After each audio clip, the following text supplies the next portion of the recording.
ang reyna ng katatagan at pagbabalik. Kumusta mga ka-showbiz buzz? Isang pambihirang kwento ng lakas, determinasyon, at muling pagtindig ang ihahatid namin ngayon sa inyo.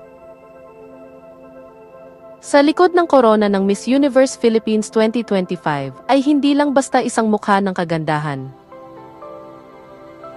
kundi isang babaeng nagpamalas ng matinding tapang sa kabila ng paulit-ulit na kabiguan. Siya si Maria Atisa Manalo, isang dalagang taga-Candelaria, Quezon, na sa kanyang ikatlong pagsubok sa Miss Universe Philippines, sa wakas ay kinilala bilang reyna ng sambayanang Pilipino. Pero teka lang, ang tagumpay niyang ito ay hindi lang dahil sa kanyang ganda o talino. Ito ay bunga ng kanyang paninindigan, malasakit sa komunidad, at hindi matitinag na pananampalataya sa sariling pangarap. Ang ugat ng isang pangarap. Si Atisa ay lumaki sa isang simpleng pamumuhay sa probinsya ng Quezon. Sa kabila ng mga kakulangan sa buhay, lumaki siyang may mataas na pangarap. Hindi lang para sa sarili, kundi para sa kanyang pamilya at bayan. Bata pa lang ay likas na siyang mahiyain, ngunit sa tuwing umaakyat siya sa entablado, tila may ibang tapang ang lumilitaw sa kanya. Noong 2018, sa edad na 20, sumali siya sa Binibining Pilipinas, at doon unang nasilayan ng bansa ang kanyang ganda at galing. Hindi siya basta nanalo. Siya ang naging Binibining Pilipinas International 2018, at sa Miss International Pageant sa Japan, halos maiuwi niya ang corona matapos niyang magtapos bilang first runner-up. Isang bagay na agad na napansin sa kanya? Disiplina at husay sa pananalita. Hindi siya showy, pero bawat salita niya ay may bigat. Hindi siya laging nasa spotlight, pero ang kanyang presensya ay mahirap baliwalain. Pagbagsak, pagbangon, at pagpapakumbaba.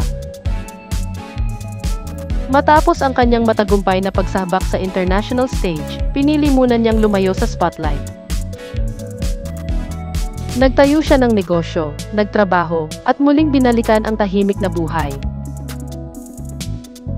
Ngunit sa kanyang puso, hindi pa tapos ang laban. Noong 2024, muling sumubok si Atisa sa Miss Universe Philippines. Maraming nagsabing siya na raw ang sure win. Pero sa hindi inaasahang pangyayari, second runner-up lang ang kanyang naabot. May ilan na agad na nagbitiw ng masasakit na salita. Pang-international lang siya, hindi pang Miss Universe, ani ng iba. Hindi pa doon natapos ang kanyang pagsubok. Siya rin ang pumalit sa Miss Cosmo International 2024, isang bagong pageant sa Vietnam.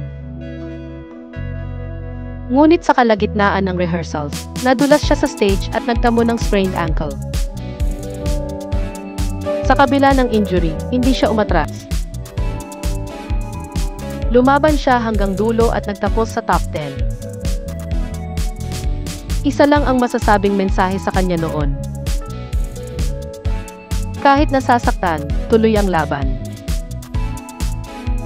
Mga ka-showbiz buzz, kung naaantig kayo sa kwento ni Atisa, huwag ninyong kalimutang i-like at i-share ang video na ito. Marami pang Pilipinong nangangailangan ng inspirasyon.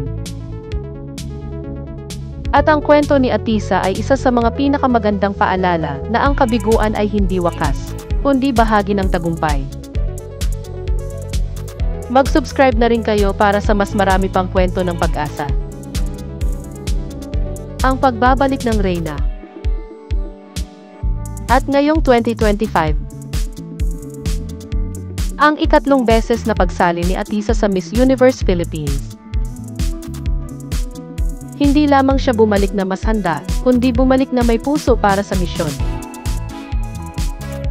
Hindi na lang ito tungkol sa corona para sa kanya, kundi tungkol sa platformang magagamit para ipaglaban ang mga taong hindi naririnig. Sa kanyang interview segments, palaging lumilitaw ang kanyang maturity at social awareness. Kilala si Atisa sa kanyang pagtulong sa LGBTQ+ community, pagbibigay libreng legal aid sa mga kabataan, at pagiging hands-on sa kanyang food business na nagbibigay trabaho sa mga single mothers sa kanilang bayan. Sa coronation night, habang naglalakad siya sa evening gown competition, nadulas muli siya. At sa halip na mabigla o mabahala, ngumiti siya, bumangon, at tumuloy. Ang eksenang iyon ang nagsilbing highlight ng gabi. Hindi dahil sa aksidente, kundi sa grace na ipinakita niya sa gitna ng kapalpakan. Ika nga ng mga netizens. Hindi lang siya basta queen, she is a woman of grace under pressure. Sa Q&A, tinanong siya, "What makes a leader relevant in today's world?" Sagot niya, "A leader must not only speak for the people, but first, learn how to listen to them. Relevance is not found in popularity, but in humility."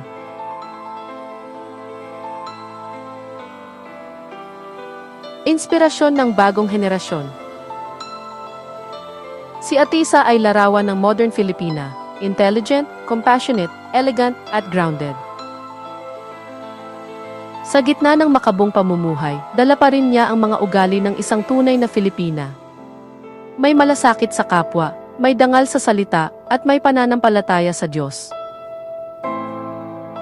Hindi siya loud o flashy sa social media. Hindi siya laging viral. Pero ang kanyang mga hakbang ay tiyak, marangal, at may saysay. Hindi na rin nakapagtataka kung bakit marami sa mga kabataan ngayon, lalo na sa mga probinsya, ay tinuturing siyang role model.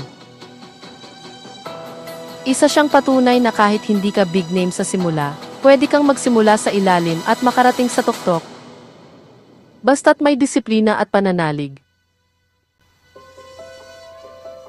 Ang hamon ng Miss Universe 2025.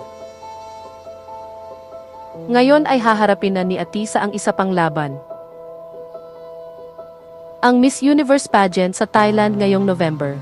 Ngunit hindi siya kabado. Hindi lang siya bitbit ng kanyang sash, kundi pati ang panalangin at suporta ng milyon-milyong Pilipino. Bitbit niya ang advokasya para sa inclusive leadership, women empowerment, at community building.